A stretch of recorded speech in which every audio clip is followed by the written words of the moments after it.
Not long ago, in a town much like yours, there was a young woman who was very happy.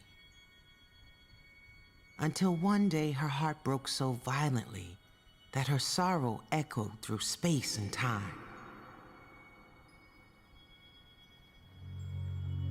So our saga begins tonight, yet eons ago, just here, yet light years away.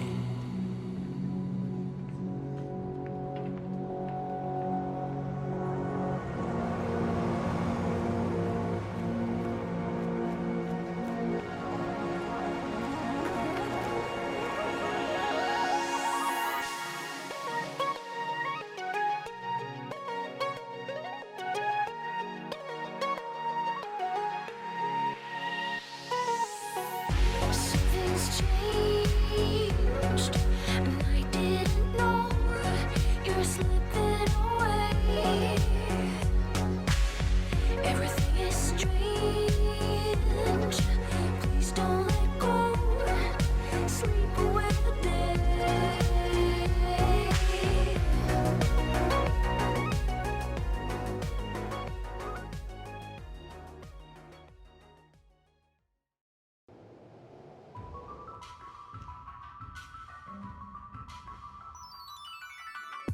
Sayonara Wild Hearts is a game that I genuinely adore. There's good reason to. Its visuals are gorgeous, with amazing use of vibrant colors and incredibly well-made set pieces. Its soundtrack, which I'll elaborate more on later, is amazing, and I've been listening to it for basically a year and a half straight. However, there's something more than just pretty colors and good music that make me love this game. It's relatively simple. It has only 3 controls: left, right, and interact, occasionally using up and down on certain songs. It only took me about an hour to beat, though I didn't 100% it. Despite this, the game is still incredibly fun to play and has an amazing flow to it. You play as the Fool, a young woman thrown into a multitude of strange dimensions, tasked with performing probably illegal heart surgery on terror-inspired villains to save the world's harmony. The game's story isn't the clearest, instead opting to keep things unsaid or shown through visual metaphors, while occasionally giving slightly bigger hints through the lyrics of certain songs. However, what's there is certainly enough.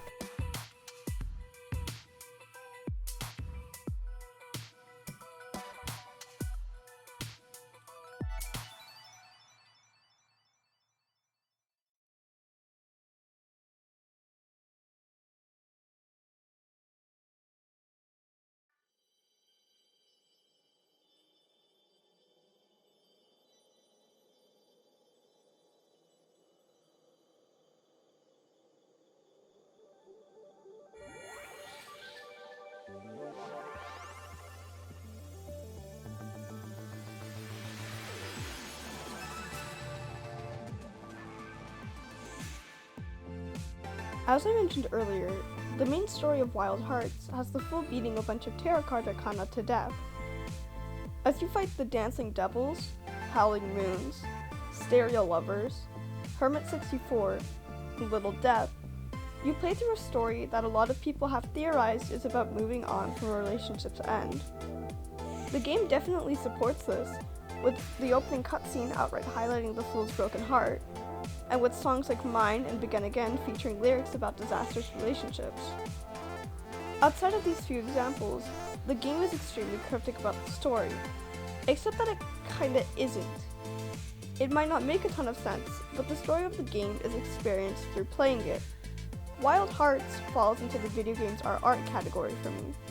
The game's story is not expressly told to you via cutscenes and character dialogue because there isn't an exact story. It's like a painting. The story is in the emotions the game or painting makes you feel. I've played a ton of amazing indie games with amazing stories to match. Some of my favorite games like One Shot, Hades, and Celeste all fall into this category. One Shot's ending actually made me cry.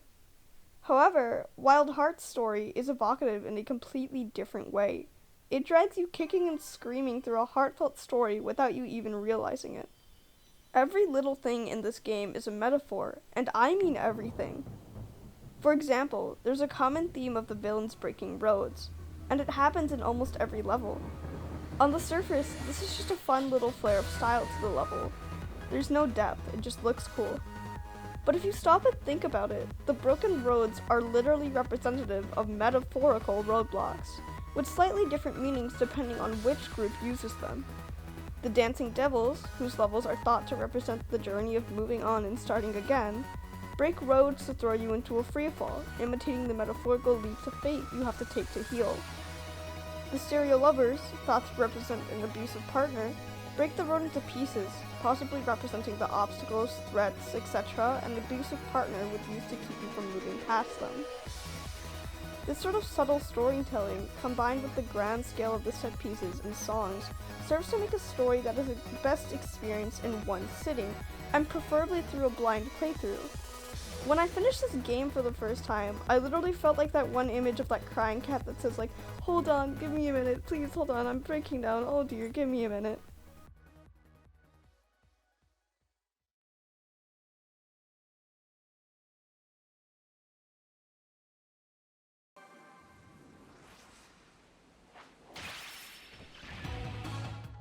I love this game's soundtrack. That's kinda insane for me because my music taste doesn't really include pop.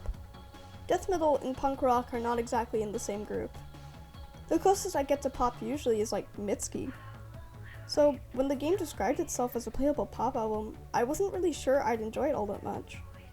Lo and behold, I was completely wrong. I cannot describe how much I love this game's music. It takes inspiration from all sorts of different variations of pop music, but tends to lean towards synth pop, which I enjoy a bit more. Honestly though, this game's music is up there in my favorite video game soundtracks, alongside beasts like Splatoon. It might even beat out one of my absolute favorites, the Fire Emblem Three Houses soundtrack. It almost doesn't feel like it's from a video game, more like an actual album that just happened to get turned into a game. The music is also integral for the game's structure. Segments in the game are split between 3 songs, an intro, a fight, and a boss. In between each segment, you get to play a heartbreak level.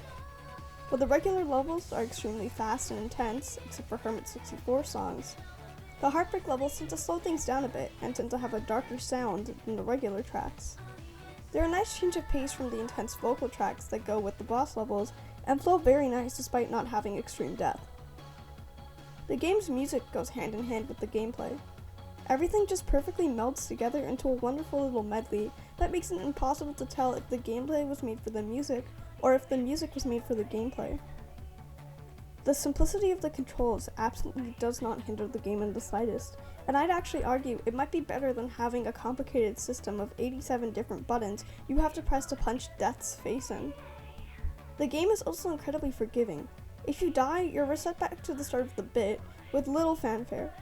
There's no point deduction and no narrator screaming that you suck and should walk into the woods and never return. Instead, there's a neat system where the narrator herself will descend down from narrative heaven and simply let you skip a part because you suck, died too much, and have been formally diagnosed with a skill issue.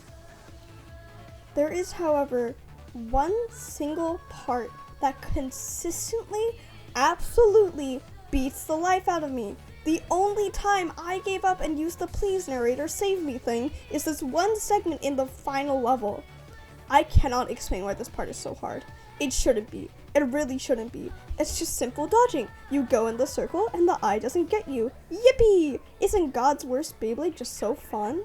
No, it isn't. What it is a completely random difficulty spike in a game so easy I could beat it if I was unconscious. Except I couldn't because this eye would kill me. I hate this eye. I despise it. It is my sworn enemy and I will make it suffer, and I hope its implosion was extremely painful. That eye segment is literally the only complaint I have about the game. Besides its horrible and undeserved existence, this game is an absolute gem. I 100% recommend it to anyone that has ever seen a monitor in their life. What I find absolutely insane is that this game is incredibly cheap. It's $13 and goes on sale all the time. For such an amazing game, that is literally nothing. If you have some spare money, I would 100% get this game. It's one of my absolute favorites and I cannot sing its praises enough.